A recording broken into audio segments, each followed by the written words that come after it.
That's good news. Intubations is down, and that's really good news because the intubations ultimately lead to the worst news. 80% roughly of people who get intubated never come off the ventilator.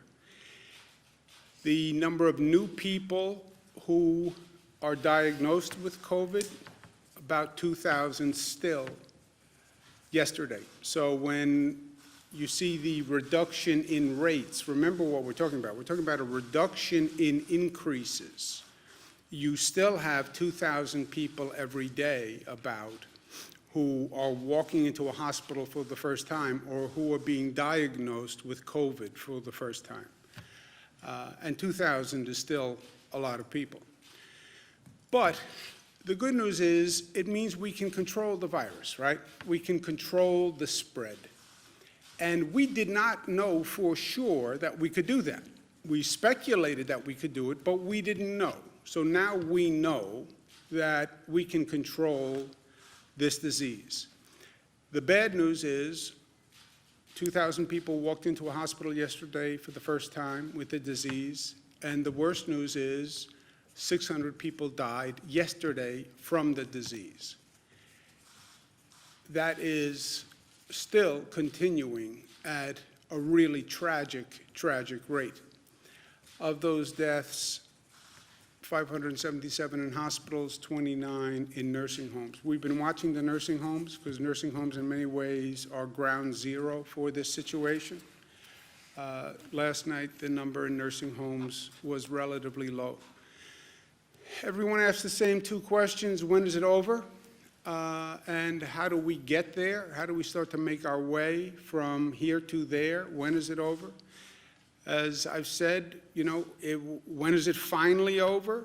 It's over when you have a vaccine, and that's 12 months to 18 months. We've said to the FDA, any way we can be helpful in the testing of that vaccine, how do we accelerate that? How do we expedite it?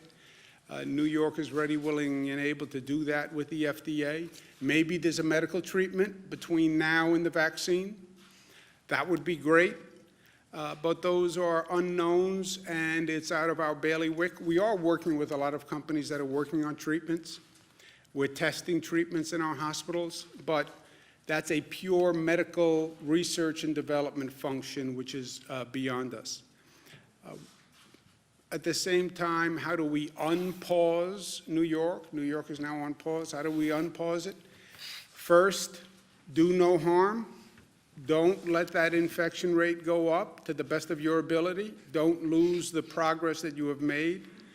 Second, now go back that we have some stability and we can actually work with the healthcare system, which we had on overdrive for many, many weeks.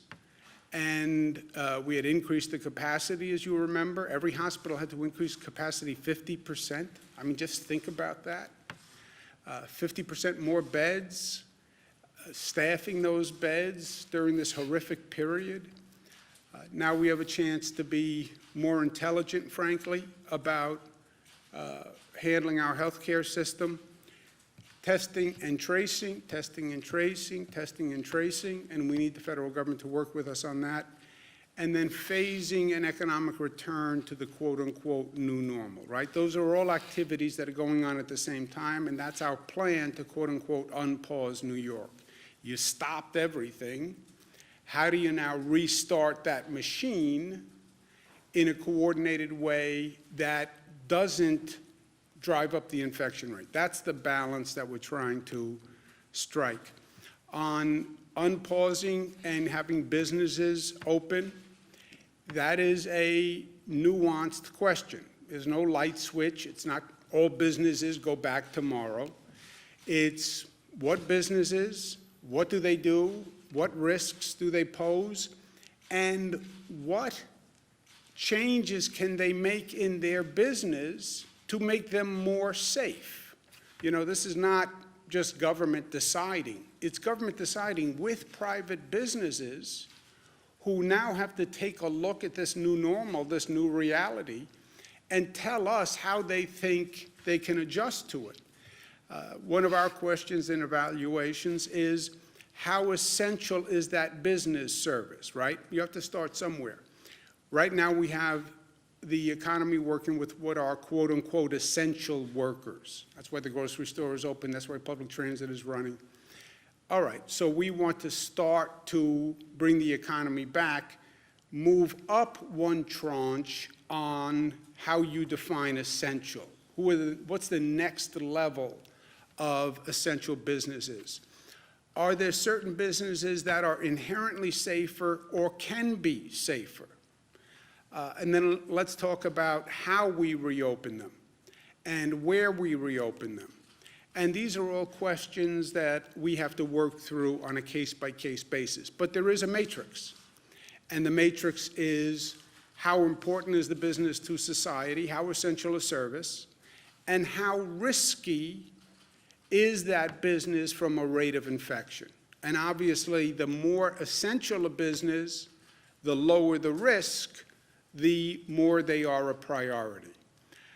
And then how do you do it? You do it in phases of priority, and then you phase it up the way we phased it down, which is by percentages. And this is going to be an ongoing process over the coming weeks that we're working through with the other states. But the what, the how, the when, looking at how important that business is and what the risk that business poses, and then do it in coordination with our other states, because this is really a regional issue, and it should be addressed on that basis.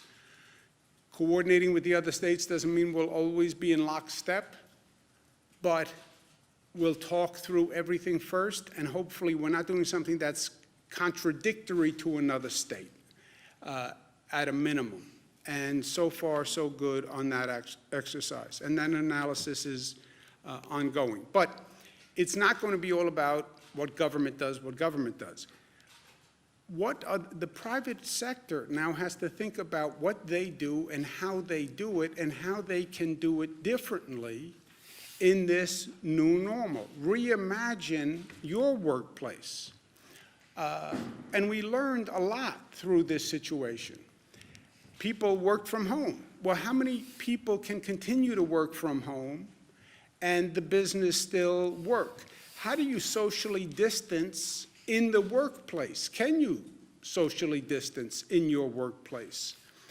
What are your new normal procedures and practices? How do you think you're going to get workers back and forth? And what precautions would you take? In the workplace, how would people work, and where would they sit, or where would they stand? And how do you do it without conference meetings? And how do you do it without gatherings? How are you going to interact with the public in a way that keeps the public safe, right? We're talking about businesses that pose a lower risk. Tell us how you intend to organize and conduct your business. And can you do it in a way that poses a lower risk? And what would you do with your workforce to make sure if an infection happens that we can jump on it quickly? And then as we're going through all this planning, this is going to be a moment of transformation for society. And we paid a very high price for it. But how do we learn the lessons so that this new normal is a better New York? And there are lessons that we must learn from this, because we do need to do things differently, or we can do things differently, and we can do things better. Part of the way across that bridge is testing. It is the single best tool to inform decisions and to calibrate all of this. This new testing world is a new frontier for all of us. New York State has been very aggressive about doing testing. We set a very ambitious goal when we began, and I'm happy to say they did it. We've done 500,000 tests in 30 days. That's more than California, Florida, and Michigan combined. And this is all about figuring it out first and taking a system that frankly didn't exist and creating this testing system and this testing regimen. 500,000 tests in 1 month. It sounds great, and it was great. It was a great accomplishment. And congratulations to everyone who put it together. But when you think of 500,000 tests in 1 month, and then you compare it to the fact that you have 19 million people in the state, you have 9 million workers, the 500,000 doesn't sound so big, right? So we have many questions to answer. Where do you test? How do you get the supplies? How do you coordinate the private labs? How do you coordinate the demand going to these private labs, right? Everybody wants testing. Private sector companies are calling for testing, and they're going right to the labs. Everyone is going right to these labs, and 50 states are competing, and the federal government is buying product from these labs.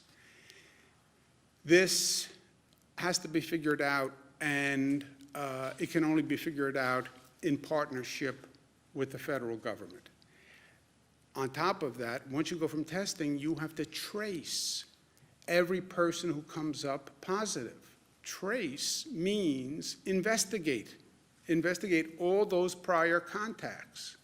And then one contact, you test that person, leads you to another person. So the tracing investigators are really assembling an army that does not now exist.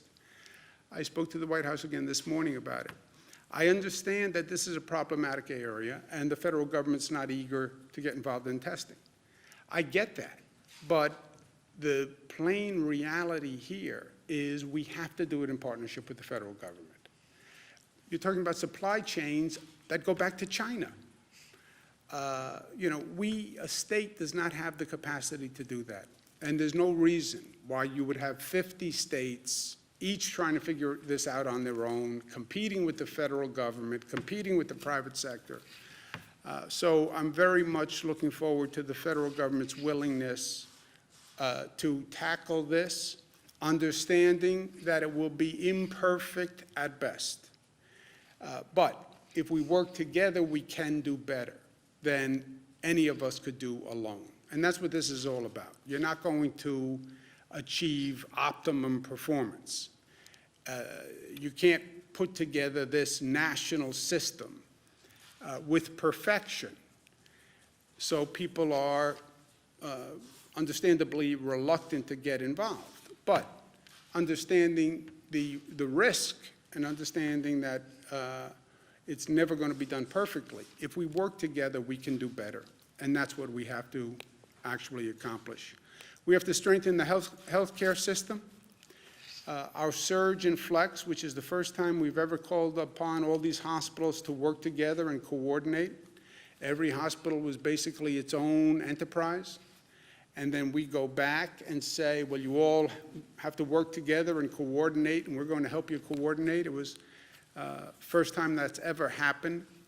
We understand about a stockpile like we've never understood before. We understand about sharing resources like we've never understood before.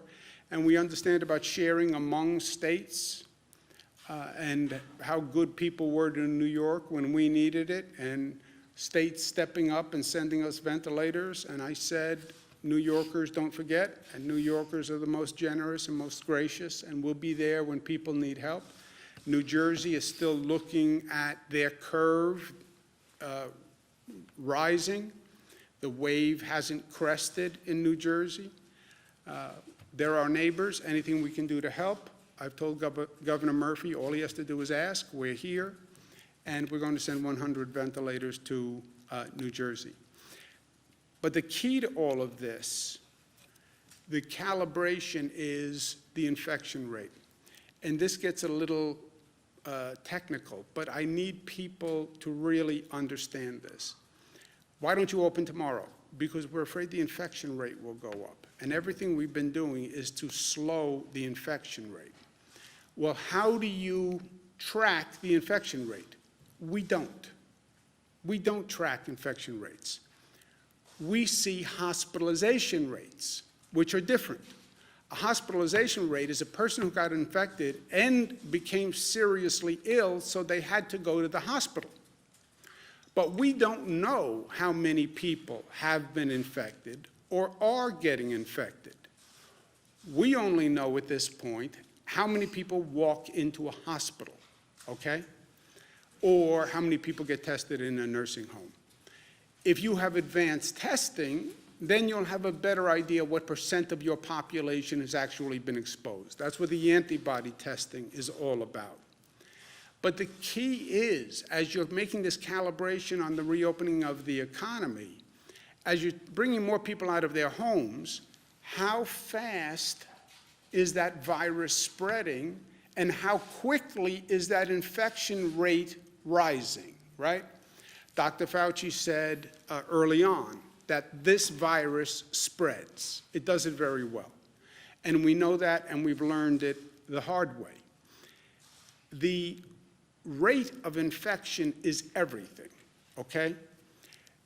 All those early projection models assumed a higher rate of infection, a higher rate of spread. That's why they were calling for so many more hospital beds, many more mortalities, because they projected a higher rate of spread. That has not happened so far. Caveat, so far. We've controlled the beast. We've brought the rate of spread down. If their rate of spread actually happened, we would have been in a much, much worse situation, and we would have been in a really bad place. I mean, their projections were staggering. And it didn't happen because we slowed the models. But remember what they were talking about. CDC, which is supposed to be the preeminent source, 160 million to 214 million people infected, they were projecting. That was only March 13th. That's what the CDC was projecting. You know how many 160 to 214 million are? We only have 328 million people in the country. They were projecting more than half of the population, and maybe 2/3 of the population infected. And that was only a month ago. They were saying 2.4 million people to 21 million people would be hospitalized. You know how many that is? We only have 900,000 hospital beds in the nation. They were saying, by their projection, a minimum of twice as many people would need hospital beds as we have hospital beds.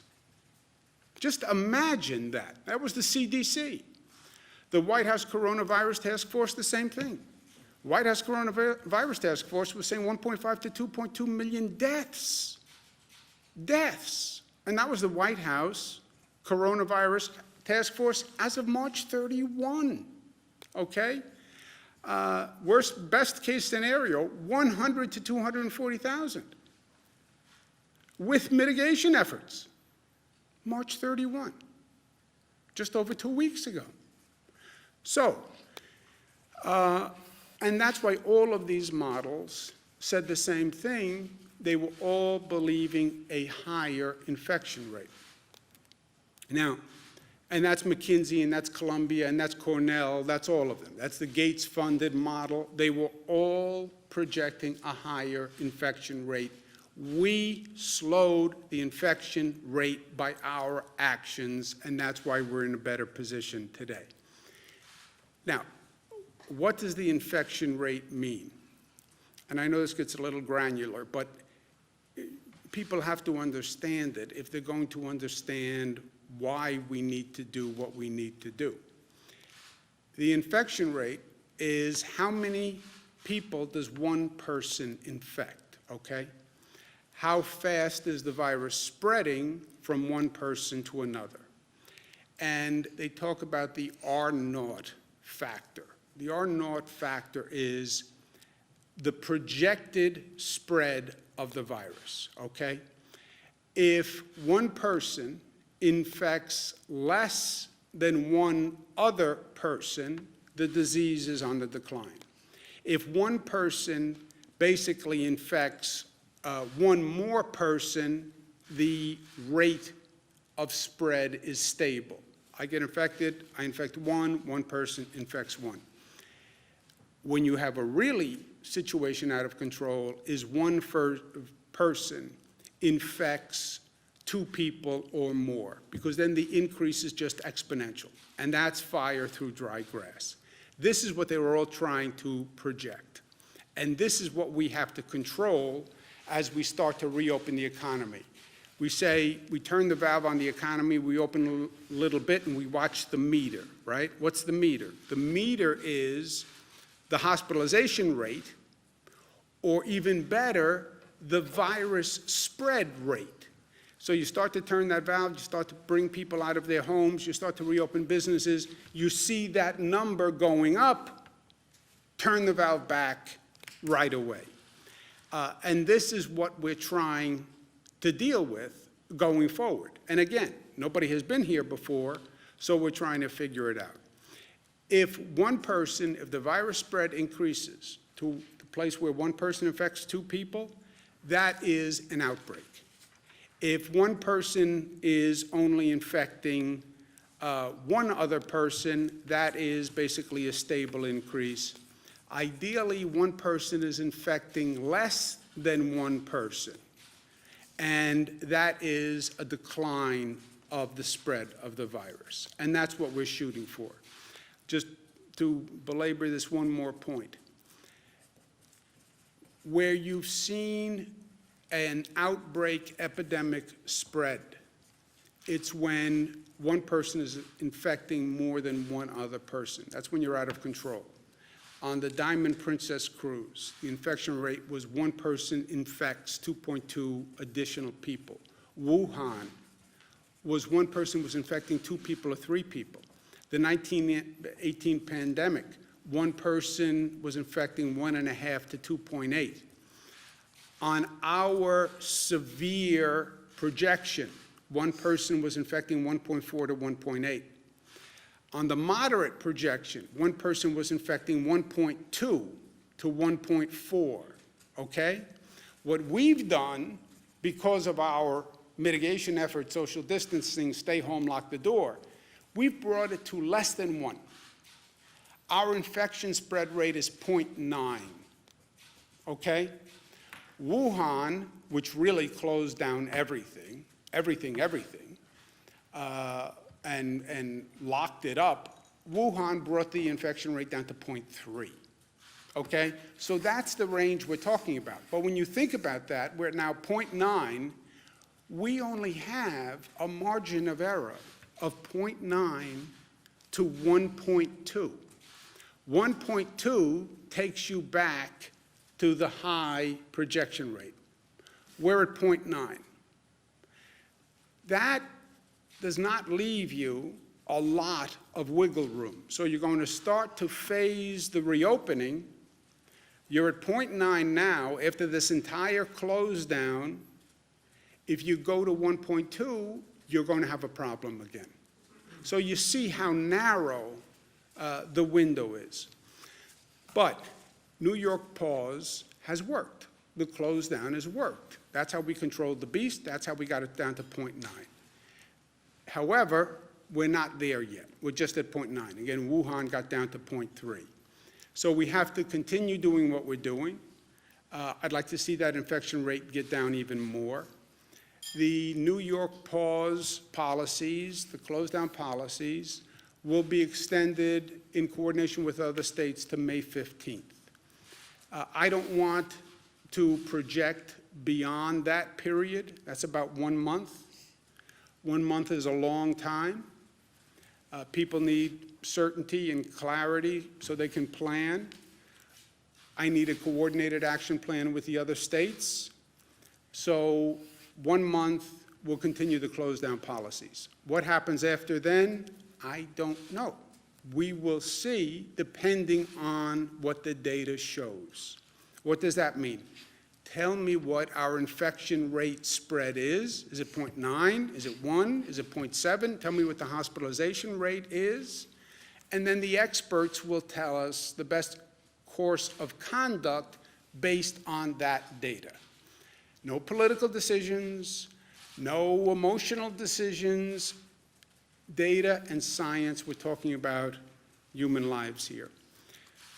As relatively simple and possibly annoying as it seems, wearing a mask is one of the best things that we can do. And I understand I'm getting a lot of not happy phone calls off what I said yesterday about wearing a mask in public, but I'm sorry it makes people unhappy. I do not consider it a major burden, and it really is a simple measure that can save lives. And yes, people say it's a personal intrusion on them, but again, remember, it's not just about you, right? I have rights also, and my kids have rights, and your kids have rights, and you have a right for another person to take reasonable safeguards not to get infected. So the masks work.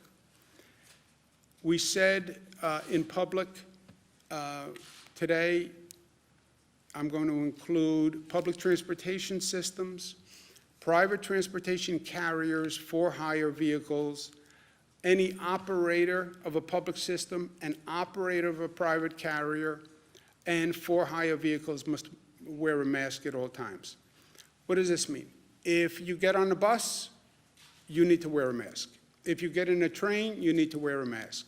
If you get into a private car service, Uber, Lyft, the operator needs to wear a mask. If you get on a private bus, the operator needs to wear a mask, and you need to wear a mask on a private carrier.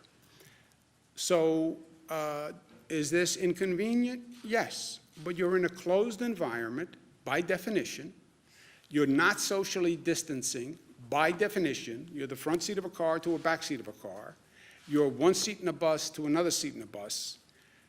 This is a precaution for everyone that I think balances individual liberties with a social conscience. This we're going to affect Friday, 8 p.m. Ultimately, what determines the rate of infection? You do, and I do. That's what this all comes down to, as simple as it sounds. It's not about government, it's not about anything else. It's about what people decide to do, and what people have decided to do. They have brought this infection rate down. It's that simple.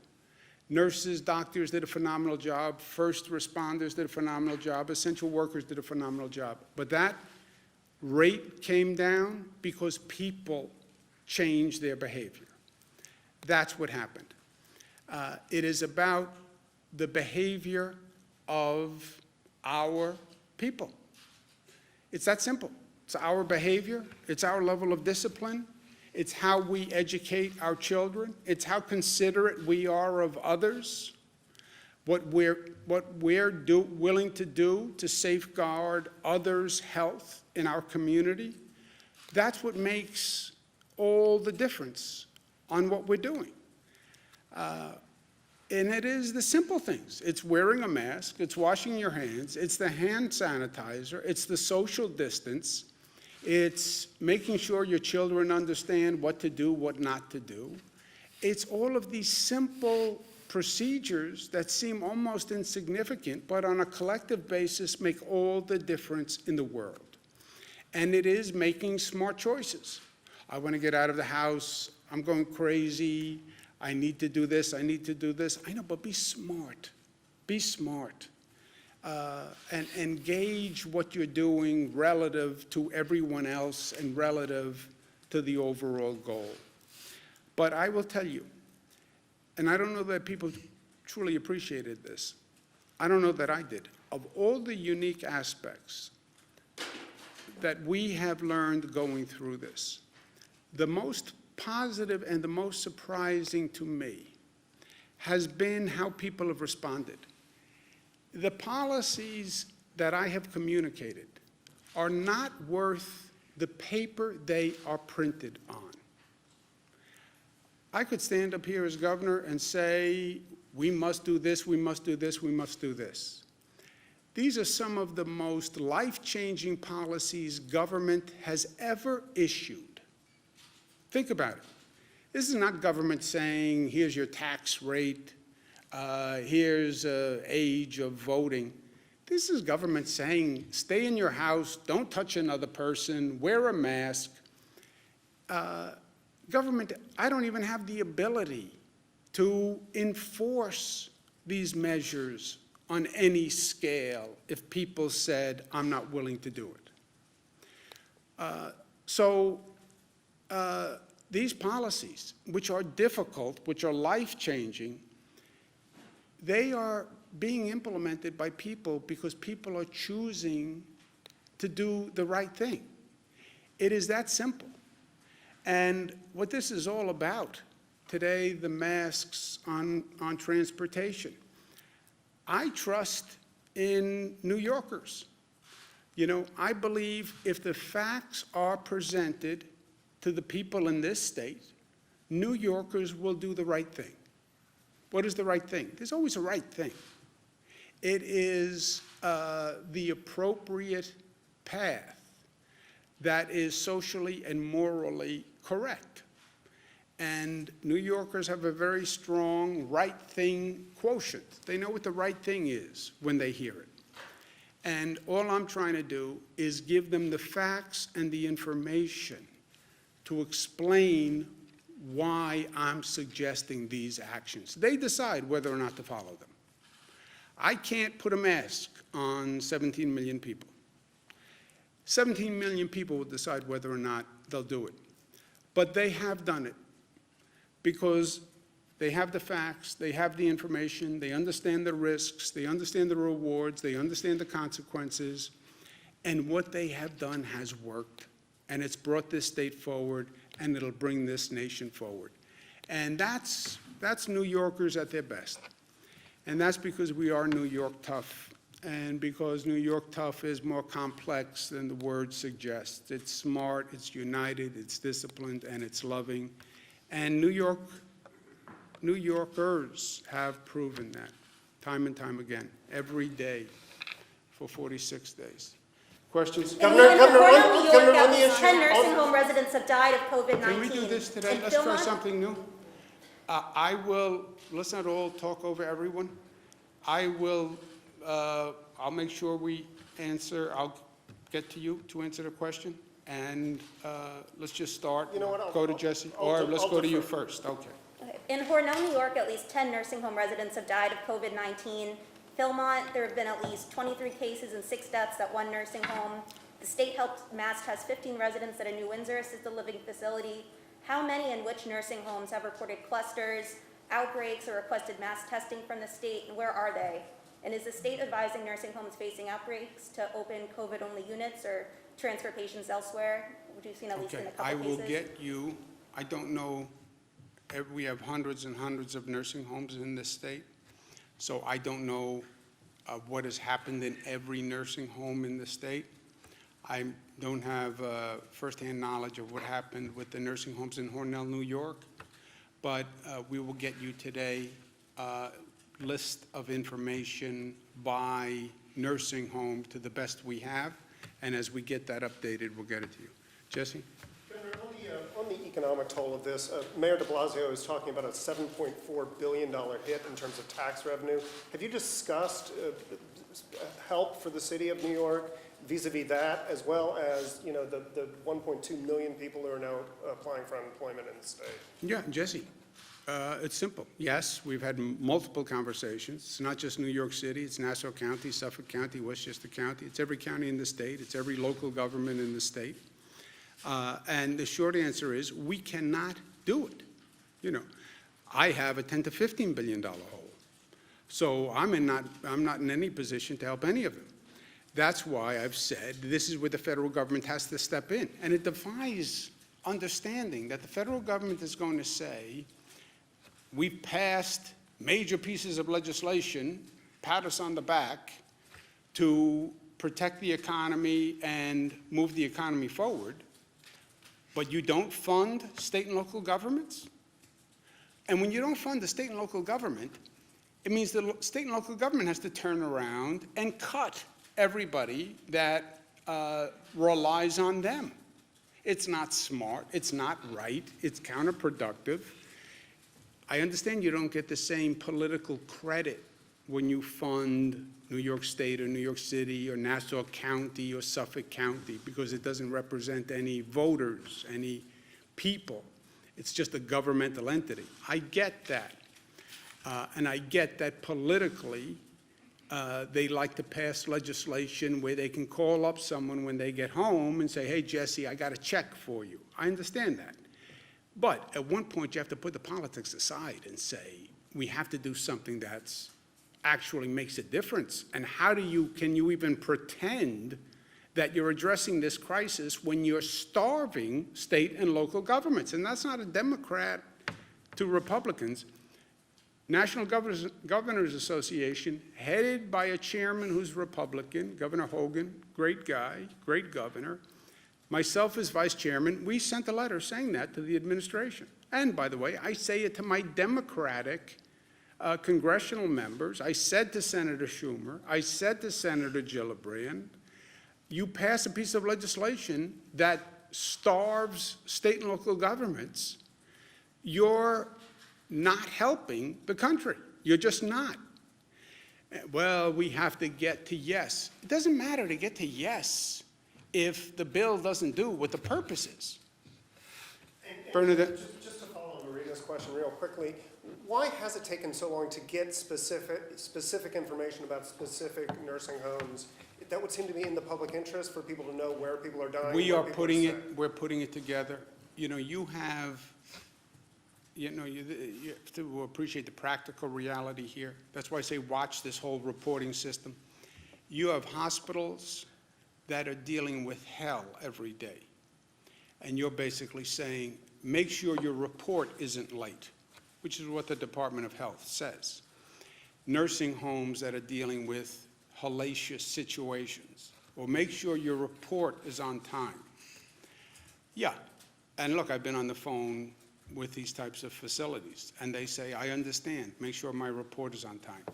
I have 7 people critically ill, I'm short-staffed, I don't have enough PPE, and you're giving me a hard time about reports. So in the balance of things, I understand the degree of difficulty. And how many nursing homes are there? 613. 613 nursing homes, right? So you're not talking about one phone call.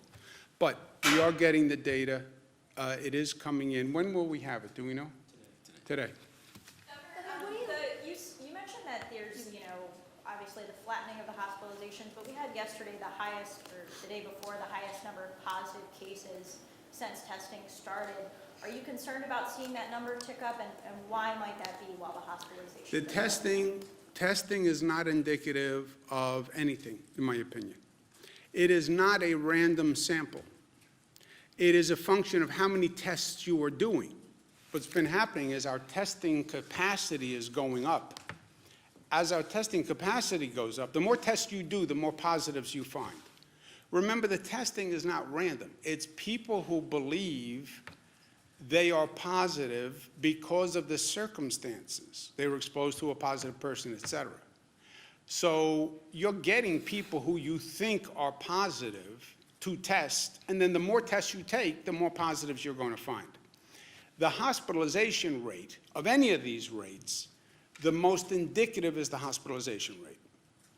Because what it's telling you is these are people who are infected and were seriously ill. That's what the hospitalization rate tells you. It's the only real data you now have. It doesn't tell you the rate of infection spread and whether it's increasing or decreasing. But it tells you how many people walked into the hospital who were positive after they were tested and who were seriously ill. That's the only number you have that is statistically representative. President Trump accused New York City of padding the death count, padding the numbers, because they changed the way that they're recording. So now they're saying they added something like 3,800 new deaths based on in-home deaths.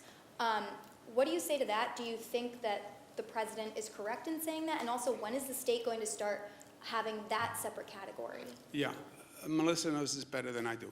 Look, I think what you're seeing is, well, first, I don't know what the president said specifically, what his words were. And why would New York City want to inflate a death toll? I mean, that doesn't make a lot of sense.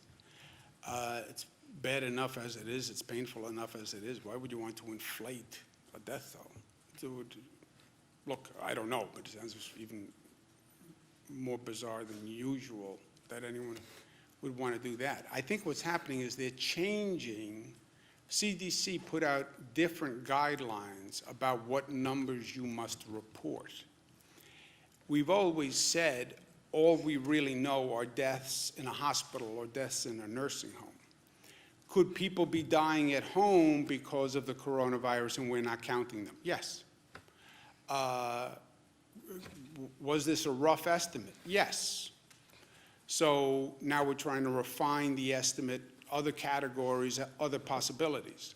I think that's what it is more than anything. It's more of a reporting process. But Melissa, do you know anything more about No, it? it's exactly what the governor said. So the CDC put out guidance on reporting. So actually, it's the president's own CDC that put out this guidance.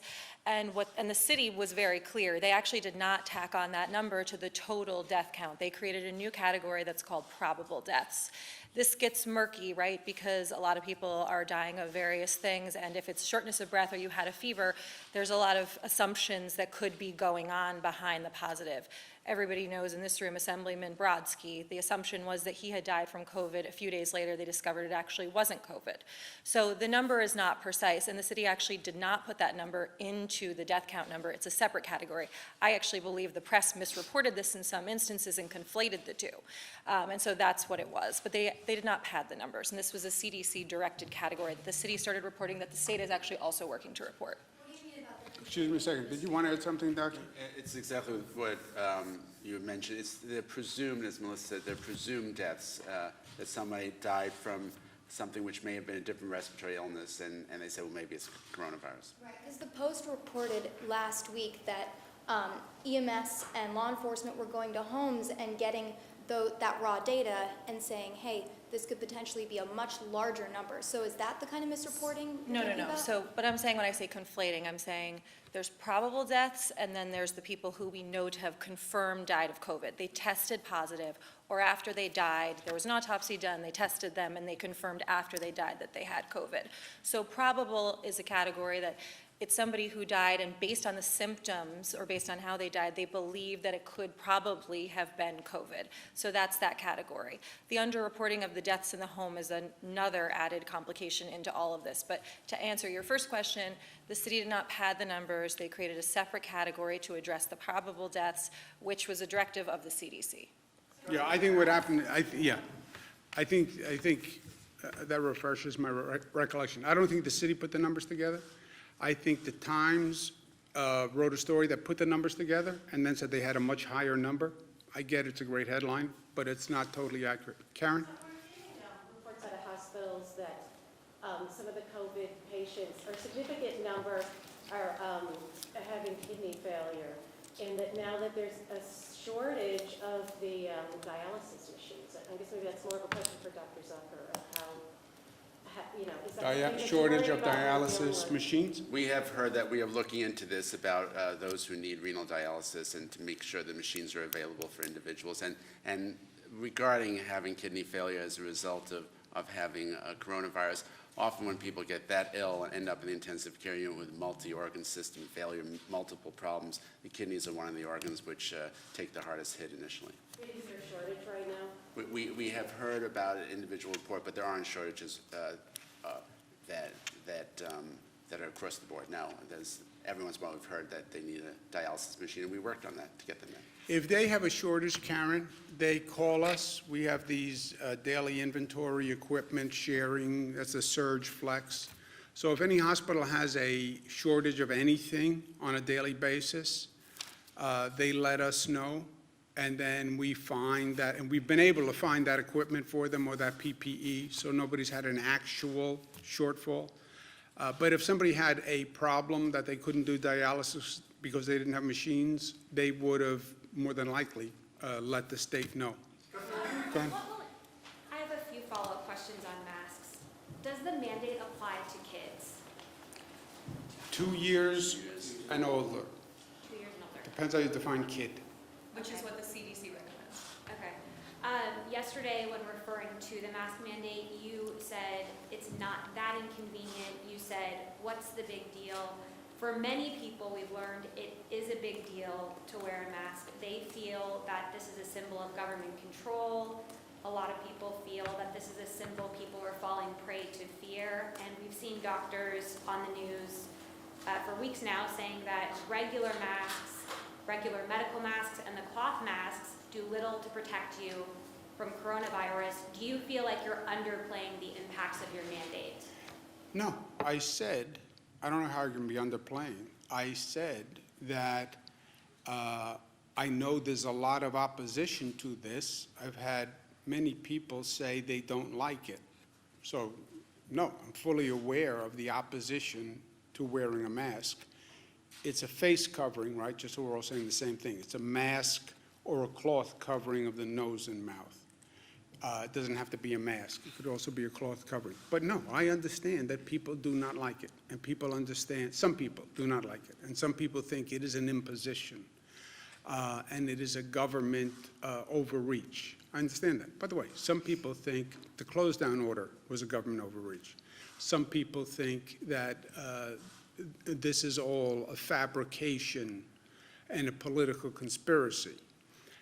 To them, I say, if you don't think 600 people died yesterday, and if you don't think that's a problem, I disagree with you.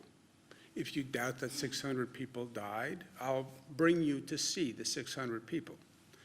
So is it a fabrication? No, 600 people died yesterday, okay? And that's a reality we deal with every day. We want to see fewer people die. I'm asking New Yorkers to wear a mask, not just to protect yourself, but to protect other people from you.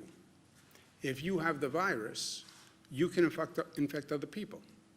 And you have a liability, a responsibility not to infect me because you're sick. And that's what a mask would help. I understand the opposition. My phone's ringing off the hook with the opposition. I also understand what 600 deaths mean. I understand the toll on the healthcare system. I understand the nurses and the doctors who are stretched to their limits. I understand the police officers who go out there every day and who are afraid. And asking New Yorkers to wear a mask at this time, I think, is more than reasonable. I understand that people disagree. Are you wearing a mask on the day-to-day? When I am in public circumstances, yes. Here in this room, no. Let's do someone who didn't ask a What will it question. take for us not to have to social distance? You've said that a vaccine can take 12 to 18 months. Is that how long we'll have to social distance for? You know, it depends on how good we are at reducing the spread of the virus, and we don't know that. It also depends on when they come up with a medical treatment, and we don't know that. So I understand people want certainty and closure, but we don't have it. We don't have it. Let's do someone who didn't ask a question. Josefa? California, Gavin Newsom is giving undocumented immigrants $500 since they were cut out of the federal stimulus package. Is New York considering doing something similar, and can we do that considering our financial state?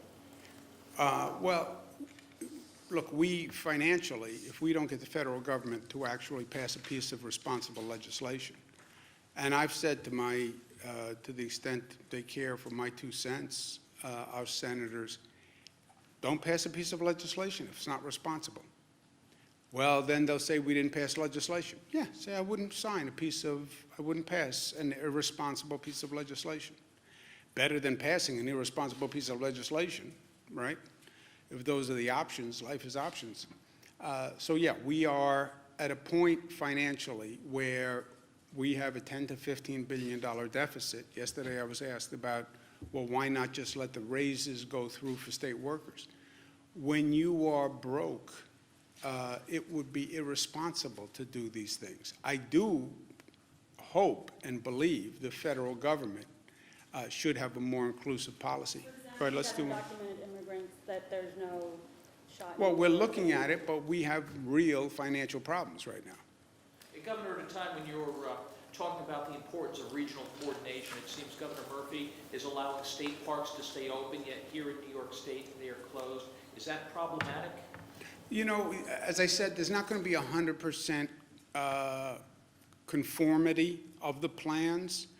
More, it's understanding what they're doing, what we're doing, so we don't conflict and bump into each other, which has happened in the past, because people make decisions. The state parks, look, I can argue it either way, right? All of these things are judgment calls, but I don't think that's especially problematic either. And regarding unemployment, we're hearing stories of people are still not getting return phone calls within 72 hours, particularly people who are self-employed, who have lengthy documentation to fill out. Has that been an issue? I don't know if it's for you. I have not heard that. Melissa. Melissa, do you know where that is? So again, let's do some context here. As Jesse noted, and the Labor Department is going to be putting out the figures later today, another 400,000 people filed claims for uninsurance in the last week, the week ending this past Friday, which brings us up to 1.2 million claims in the last 5 weeks. To give you guys a sense of comparison, during the entirety of the 2008 crash, New York State lost 300,000 jobs.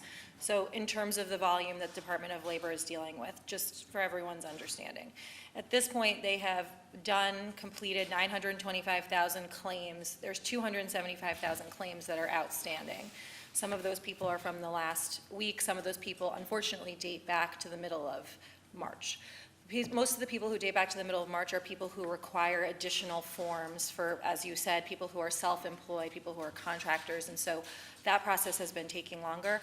We're working together to try to figure out the best way possible to expedite this. It's great that the system has worked better for some. If you're one of the people who are still struggling, it doesn't matter at all, and we understand that, and I sympathize with that, and I apologize for that. And we're going to continue to do everything we can to bring the system up to deal with this scale as soon as possible. Let's do one more. Somebody go ahead. What about low-income people or homeless people who maybe might not be able to purchase a mask? Is there going to be a way for them to maybe pick up one or something? Yes, we're working on that, and we're working with local governments in making sure people who can't pay for a mask can have one. Remember, it's not a mask, it's a face covering, so it can be a handkerchief, a bandana, it can be a cloth covering, et cetera. It can be stylish or fashionable or just boring and plain like mine. All right, I'm going to go to work.